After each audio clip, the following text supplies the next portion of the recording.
So hello and welcome to my YouTube channel, that is Mechanical Engineering Make Easy. In that we are studying all the concepts of mechanical engineering. In that the today's lecture is of strength of materials, 11th lecture, and in that we are moving with Mohr's circle. So what exactly Mohr's circle? Why uses Mohr's circle? In previous lecture we have studied the complex stresses and strains, and we have studied the analytical method to calculate the complex stresses. And this is Mohr's circle is nothing but graphical method to calculate the complex stresses. Okay, it is graphical method to calculate complex stresses. Okay, it is graphical method to calculate the complex stresses. What is means by complex stresses? Means stresses on the plane theta. Okay, this is nothing but complex stresses. So to calculate the stresses on plane theta, one graphical method is there, that is nothing but Mohr's circle. So this figure I have explained you yesterday also. This will be the stresses in x direction, stresses in y direction. These are normal stresses. Okay, sigma x and sigma y are normal stresses, and tau xy it is shear stress. Okay, tau xy is shear stress, and this is one plane at angle theta, and this will have the normal stress, that is sigma theta, and shear stress, that is tau theta. So how we will calculate that? There is one method, that is nothing but Mohr's circle.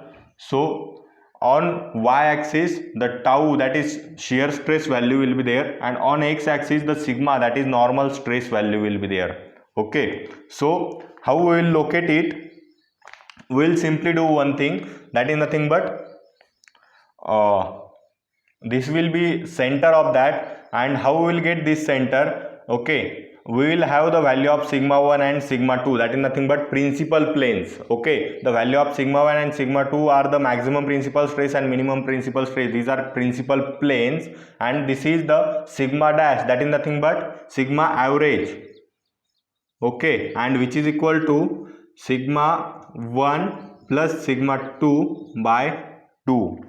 Okay, sigma dash is nothing but sigma 1 plus sigma 2 by 2, and this is normal stress. I have given you idea about that. So we will just draw one circle. Okay, and depending on that circle, here we will draw one radius which will be at angle 2 theta, and from that point which is at the circumference of circle, we will get value of tau theta here. Means this is value of tau theta, and this is value of sigma theta. Okay, so we will know the value of sigma theta and tau theta. So this is the graphical method to calculate the complex stresses, that is stresses on inclined plane. Okay, stresses on any plane which lies on angle theta. So this is very basic, and in that again one term is that is this is the point, that is sigma dash, and 0 means shear stress at this point is 0, and the shear stress at this point it is maximum.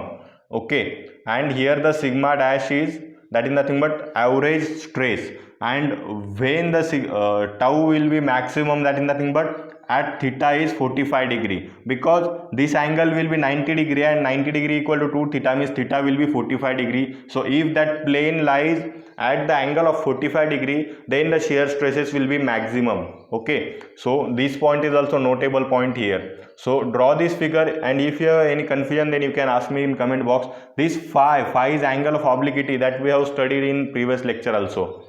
Okay, so these are all the concepts that you should know about the Mohr's circle. And for our gate point of view, I will say you that complex method, okay, that analytical method what I have explained you in yesterday's lecture, that is too much easy. But for understanding the concepts of mechanical engineering, and for the exams of mechanical engineering degree students, they will need this Mohr's circle method. Okay, so otherwise you can only think about that complex stresses by analytical method. That method is easier as compared to this method, because here you need to take a number of dimensions, etc., and for gate there will not be you have any scale or etc. Okay, so just think about the analytical method.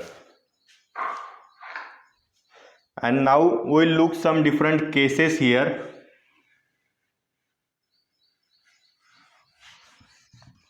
Some different cases of Mohr's circle, and what are that? If there is only uniaxial loading, that is sigma and sigma. Then in this case the Mohr's circle will be likewise, means sigma 2 is directly 0. As in yesterday's lecture also we have studied, in case of bonus point, the uniaxial loading, if uniaxial loading is there, then sigma 1 equal to sigma x and sigma 2 will equal to 0. So ultimately sigma 2 is 0 and sigma 1 is directly sigma. So at the center we will get the center point, and from this we can calculate the location of plane and etc etc. So this is the, for uniaxial loading the Mohr circle will be likewise. This is for tension, okay, and if there is compression, this is sigma, then for that case the circle will shift towards this position, okay. This is y-axis, this is x-axis, this is negative x-axis, so circle will shift in negative region, negative x-axis region, okay. So this is for compression. Then next case is biaxial loading, okay. So for biaxial loading, and if all the values are same, that is sigma, so in that case that Mohr circle will be only point, okay. There will not be any circle, as the stress in x direction and stress in y direction is same, so ultimately that Mohr circle will be directly one point, okay. And again, if there is such a case, okay, the stresses are in x direction that are tensile, okay, and the stresses in y direction that are compressive, sigma y, sigma x, means stresses in x direction are tensile, stresses in y direction are compressive. So for this case, okay, the Mohr circle will be directly at the center of the axis. This is y axis, this is x axis, so here tau will be there and here sigma n, that is normal stress, will be there. So ultimately if there is one compression and one tension, then the circle will be at the center, okay. These are some standard cases, 4 standard cases we have studied, and now we will move towards next point, that is nothing but strain, okay. We have studied complex stresses up till now, but we haven't studied the complex strains. So normal and shear strain in oblique plane. What means oblique plane? That is nothing but the plane at angle theta, that is nothing but oblique plane. So normal and shear strains on that plane will be, so normal strain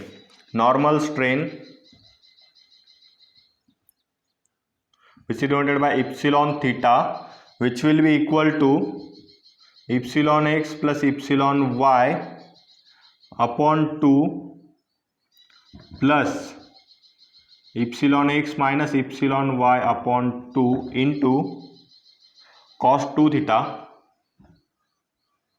plus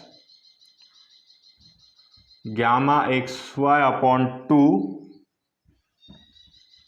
sin 2 theta, okay. So what are the parameters here? That is epsilon x and epsilon y are nothing but normal strains, okay. These are normal strains in x direction, normal strain in y direction. Then theta is angle of that plane, and what is gamma xy? Gamma xy is nothing but shear strain, okay. Here in case of stress, here was the value, that is tau xy, that is shear stress. So ultimately this is shear strain, and these are normal strains, that is sigma x and sigma y. Theta is angle, so this is only the difference here, okay. In case of normal stress, that is nothing but sigma theta, same formula was there, only in terms of sigma x, sigma y and tau xy, and this 2 was absent there, and here that 2 is added. This is only the difference for stress and strain formula. That's why I am giving you comparison of all the formulas, because by comparison you will be understand the concept properly. Then there is shear strain, okay. That shear strain will be gamma theta, which is equal to epsilon x minus epsilon y upon 2 into sin 2 theta minus gamma xy upon 2 cos 2 theta. Again same, sin is same as compared to the shear stress formula. Again epsilon x, epsilon y, and this 2 is added, okay, and sigma x and sigma y are replaced with epsilon x and epsilon y. This is only the difference in formula tau theta and gamma theta. So note down these two formulas, that is nothing but strains on oblique plane or strains on plane which have angle theta. So normal strain and shear strain. Then we will look concept, that is nothing but bonus point for today's lecture, and that bonus point contains again important concept, that is nothing but strains on, okay, if there is principal plane, then on principal plane what will be the strain, that is nothing but epsilon theta and gamma theta.